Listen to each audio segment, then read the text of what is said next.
Can you explain? Because I know in America, like we don't know that much about the Middle East. So when like Bin Laden was the thing, we were like, "Yo, he's hiding in a cave," and I'm thinking he's this like random guy with like a goat, Yeah. but really he's a billionaire, and he was in like Pakistan or something. So can you explain Syria, like how the religious stuff is there and how it's different from other places? Because a lot of This is people the don't know. misconception about Syria. A lot of people think that Syria is an Islamic country. Syria is one of the last secular Arab countries in the world. People think like Syria is a country that implements Sharia law like Saudi Arabia, for an example, but that's not the case. Like in Syria, Sharia law is not implemented. Women have equal rights. Women don't are not forced to wear a hijab.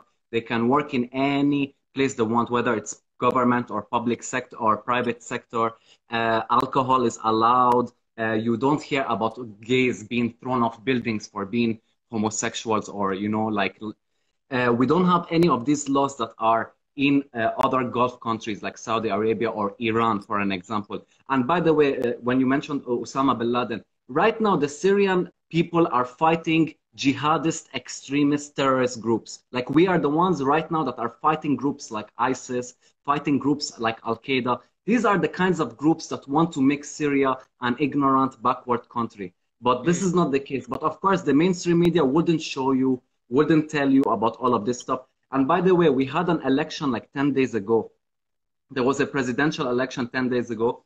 And I saw what the mainstream media in America was reporting. Oh, Assad is not popular in Syria. Everybody hates him. The election is not legitimate and so on. But the good thing is that I went out and I filmed every single thing that was happening in the street. So if you want, when you have free time, you can check my profile and see what happened on election night. You would I, see thousands and thousands of people in the streets celebrating that Assad won. Because, if you you're know, down, Assad is the one. I might upload this interview on my Facebook and YouTube, and I'll chop in clips of what you showed. Is that cool? Yeah.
And the main reason is not because, oh my God, like Assad is an angel and so on. But the truth is that he's fighting ISIS, he's fighting Al Qaeda, he's protecting the Christian minority of Syria. There are many areas that ISIS took over, Christian areas, that when they took over, they were beheading Christians, they were burning churches that were thousands of years old and killing people just because they were Christians or Assad supporters. So right now, the people talk about the Syrian army as if the Syrian army is Assad's homies or Assad's bodyguard, when the truth is that the Syrian army are Syrian people coming from every single city and every single religion and ethnic background, and they're all united to fight terrorist groups that were funded by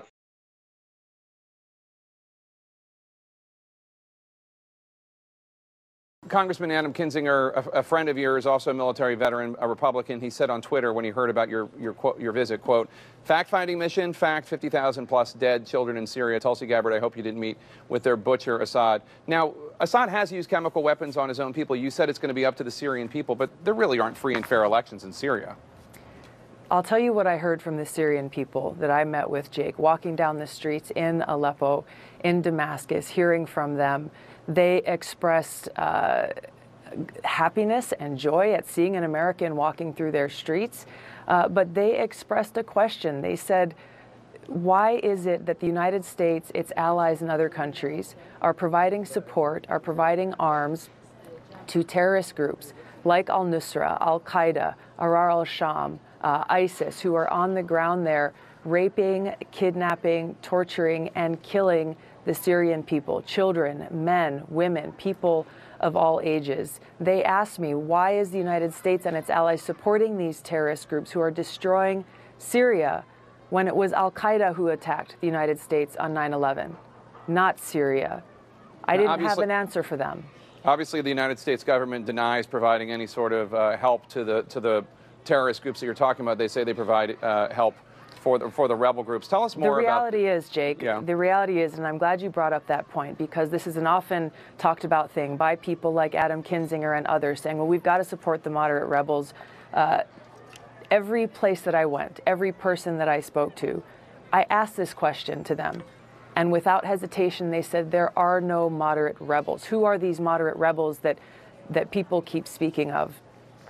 Regardless of the name of these groups, the strongest fighting force on the ground in Syria is al-Nusra or Al-Qaeda and ISIS. That is a fact.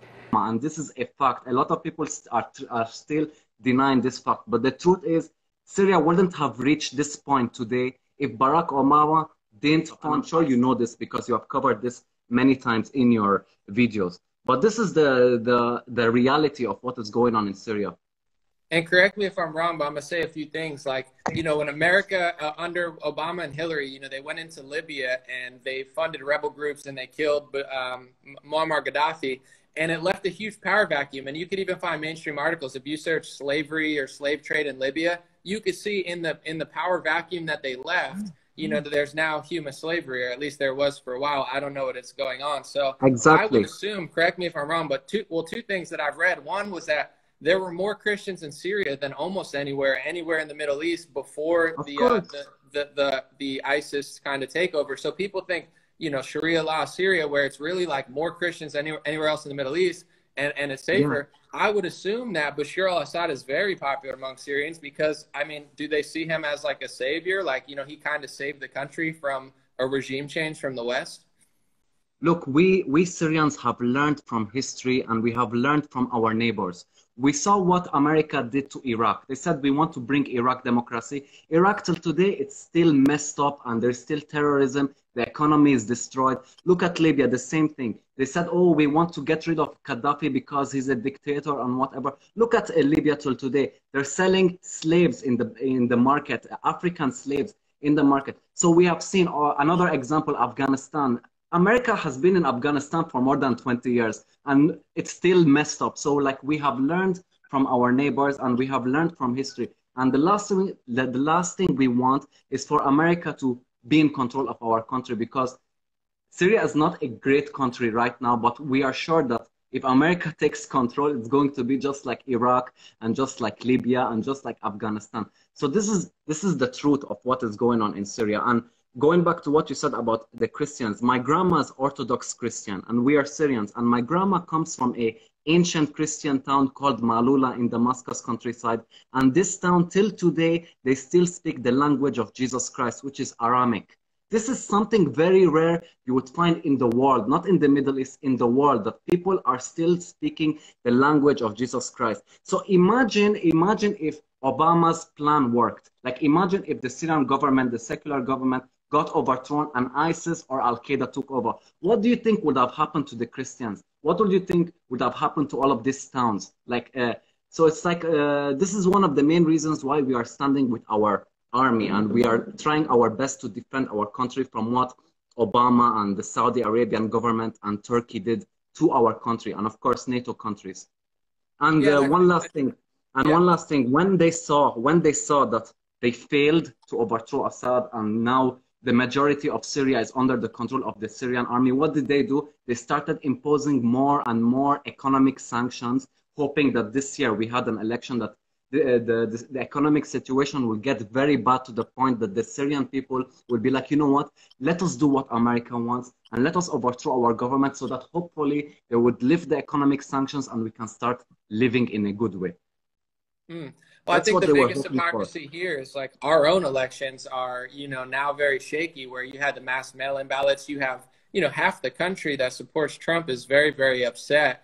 And in general, even in 2016, you had you know, the left wing, the Democrats saying that it was Russia and other people who influenced our election. So, you know, I think the big hypocrisy of America is we need to focus on ourselves. And that's what we were hoping that Trump did. And that's what a lot of people are trying to hope, where it's like, you know, I like you, Trekka, and I love people of the world. I have fans and people that I love everywhere. But I really support my country first, where if I thought, no offense to you, but if America and Syria is at war and I'm thinking Syria is trying to hurt us, and if we win, that America is going to be more prosperous and it's going to be saved, I would be for it. But I know that not only will Syria be worse, not only would Syria look like Libya with slavery, with terrorism, with jihadists all over the place doing all their crazy stuff, but also America's less safe. This in no way, shape, or form helps us. And especially Christians in America need to realize that it's not just the left wing, but the right wing. The dual party war agenda, they lie to you and act like they're fighting Sharia law. But in a lot of these areas, what they're doing is overthrowing secular places, Christian strongholds, and places that allow Christians to survive, and replacing these people with rebel groups who have like Wahhabist ideology, where, you know, it's not going to be safe for Christians anymore. So they're bamboozling not just the left-wing Obama-Hillary people into not realizing this, but also the right-wing Christians into thinking they're fighting terrorists when they're really just hurting Christians in another country. Yeah, it's true. Like, unfortunately, no matter who the president is, whether it's Democrat or Republican, unfortunately, it looks like the American foreign policy never really changes. But what is funny, when you were talking about the Russian meddling in the election of America, it's funny how in 2016, when the Republicans won, when Donald Trump won, they were saying Russia interfered, Russia interfered. But in 2020, when Joe Biden won, Russia was not mentioned at all in the mainstream media, and they didn't even talk about them. No, it can't be interfered. When Biden wins, no one can interfere. That's a conspiracy theory. But when Trump wins, every conspiracy theory goes. I have two more questions before we take off, and this was great. I'm going to chop up this clip too, put it on Facebook and YouTube. My two questions for you is, how has policy under Biden, when he got in, did you see any difference in Syria as to what America and our allies were doing? And also, does the Palestinian-Israel conflict, the fact that that's heating up, does that affect you in any way? Does it take the heat off you guys where no one's paying attention as much, or is it worse? I want to hear those two things. Well, when Joe Biden became president, in less than 30 days, he was throwing rockets on Syria. So, like, you heard about the news. So it's very obvious that nothing really changed. It's more of the same destructive foreign policy. They threw bombs on Syria. They're still imposing economic sanctions, and they're still doing the same foreign policy. So when Joe Biden won, it's not like we were hopeful, oh my God, maybe things will change and so on. No, we knew that it's going to be a continuation, because look, don't forget that Joe Biden was Obama's vice president when Obama destroyed Syria. So we're not dumb. We already know what's going on.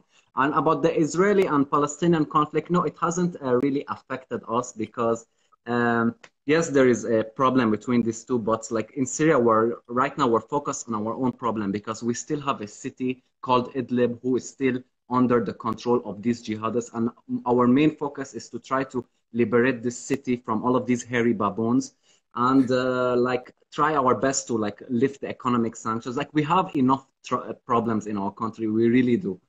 But yeah. But like Israel, every now and then, they also throw bombs on Syria, and they always use like Iran as an excuse or something. Like, but right now, Israel is not focused on Syria; they're focused on Palestine. That's what I was saying, was like, maybe in a weird way, I'm not saying you wish what's going on between the two countries is good or anything, but as far as they, you know, they're focused on this. And my guess is, like, you know, if you follow old empires, like for America, when empires overextend too far, they become weak. This is the thing where it's like, for America, I mean, we just had China, who's a way bigger country than Syria, pretty much threaten us with nuclear weapons, say, like, we got to up our nuclear arsenal. So Biden's not just a weak leader. It's like, at a certain point, you know, you're backing, I would say, both sides of the Israel-Palestine war. They give a little bit of money to Palestine. They give a lot of money to Israel. A lot of money to Israel. Oh, yeah, way more money to Israel. But it's like they kind of just... I had something like $32 billion in 10 years. Like, that's what America's giving. I'm not sure how much it is, but it's a dual party operation for sure with that. But then with Syria, it's like, I mean, I don't know what Biden's trying to do, or even what, you know, I think Trump de-escalated a little bit, but like, he's trying to sniff us. That's what he wants to do. I don't think we can afford, you know, getting involved in another war with Syria when we have China and the Israel conflict like looming down us on both sides. So I hope they smarten up and, leave you Yeah. guys alone, because I think it would make Yeah. your country more Listen, every prosperous single and our day. country. Every single day, I get on my knees and start praying that Joe Biden doesn't come to Syria and sniff us. Like, this is one of my biggest worries today. I don't want him to come and start sniffing us because I've seen so many videos and it's really troubling. And I just want to ask for a favor, please. Whenever like Joe Biden does a speech, can you just please send me the translation of what the fuck is this guy saying? Because he can't even make a complete sentence. It's like, what does that mean? Does it mean he's going to bomb us? Does it mean there's peace? It's like you can't understand his English. It's like, what the hell is going on? Yeah, but he eats ice cream, and he looks so nice when he eats his ice cream. Exactly. He And he heard can that you tell got a which haircut. flavor the ice cream is. He heard that you cut your dreadlocks, so he was like, I bet Trekka's hair smells extra good now that he cut his, he's probably washing his hair more. Yeah, that's what I fear, to be honest. That's what I fear. So I hope he doesn't come to Syria and sniff anybody. Well, man. Well, I'm gonna put this on YouTube and Facebook at some point today or tomorrow, and I'll try to include clips of what happened there. So I think it's very informative. Always a pleasure talking to you, and I wish you guys the best. If America gets too bad, I hope not, because I love my country. But if we get too crazy, maybe I'll have to go over to Syria to get a beer Come to without a Syria. mask on my face. Exactly. The You roles wouldn't have have to wear a flipped. mask, and you wouldn't have to take a vaccine or anything. Just come to Syria. I'll show you around. Don't worry about anything. Man, when the time is right. Travel is tough right now, but appreciate Oh, you. I'm sure in the future, me and you will definitely meet. It's going to happen 100%. I am sure of that. So it's only a matter of time. Man, God bless you, and God bless the world too. I hope to see things simmer down all over the place so we can start. I'm trying to get a European cruise in too. I was trying to cruise around. I've never been to Europe. I've never been to Asia. I've never been to the Middle East. I'm not as well traveled as I look. So I was starting to finally, I was broke my whole life. I started doing good where I actually had a little bit of free time, and the whole world shuts down. I was like, can't you just let me, 1 year to travel? No, but it's all good. Man, you should come to the Middle East because believe me, the events over here are explosive, literally speaking. My man, always a pleasure. Peace, my brother. Trekka. Stay safe and God bless. What's your Insta? Trekka_Z. Follow Trekka_Z. Yeah, Trekka Z. Very funny guy, comedian, and also very smart, very informative, very honest. So I appreciate you, Trekka, as always. And yeah, My pleasure, my brother. One of these explosive music festivals soon, but oh my gosh. Stay safe. Have a good one. Bye bye. All right, so guys, I'm gonna put that up, and I'm way too fast for the gulag. I'm way too fast for the gulag. I don't look good in the do-rag. Gotta scream myself like new head. Hey, my work ethic is an earth treasure. Y'all ain't heard records like I serve better. They want throat choke like a surf necklace. Y'all are so gross like a burnt breakfast. I be